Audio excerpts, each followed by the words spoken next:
Thank you. Mr. Howarth, the floor is yours. Thank you, Madam President. Over the period of the European Union, cohesion policy has been one of the great successes of Europe, and we shouldn't underestimate that, whatever the difficulties are in the short term. But it does raise expectations about how that policy continues to deliver in the future, and I welcome the report and I welcome the comments of the Commission and Commissioner Oettinger.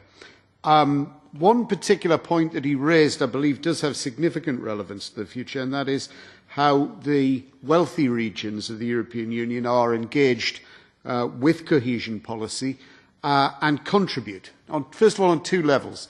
First of all, rich areas are tough places to be poor, and all rich regions have got pockets of poverty and social deprivation that need to be addressed, and how the European Union assists either regional governments or those specific areas will remain important to keeping those regions engaged.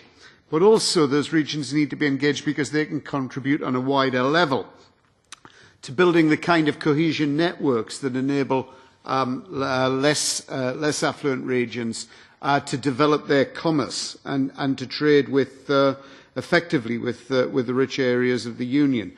And that implies a smarter approach to infrastructure policy, which has so often driven cohesion across the European Union, to ensure that digital infrastructure is developed, possibly more significantly than physical infrastructure has been developed in the past, because that is going to be the way of the future. Thirdly, increasing the ability to absorb policies in areas such as unemployment policy is something that I hear constantly from the authorities that seek to engage with the European Union's programmes effectively. So making it more possible, less bureaucratic, while maintaining safeguards is and will remain a key challenge to addressing areas like unemployment.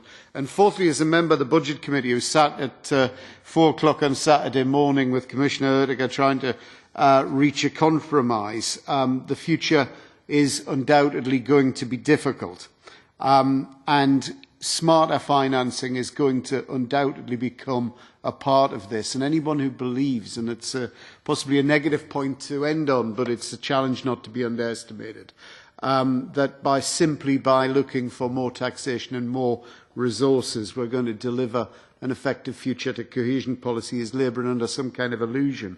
It is going to require more use of financial instruments rather than necessarily grant aid and so on, and that serious thinking needs to be done early. But I believe the future will continue to be one of the more successful areas that the European Union approaches, and I look forward to seeing the results.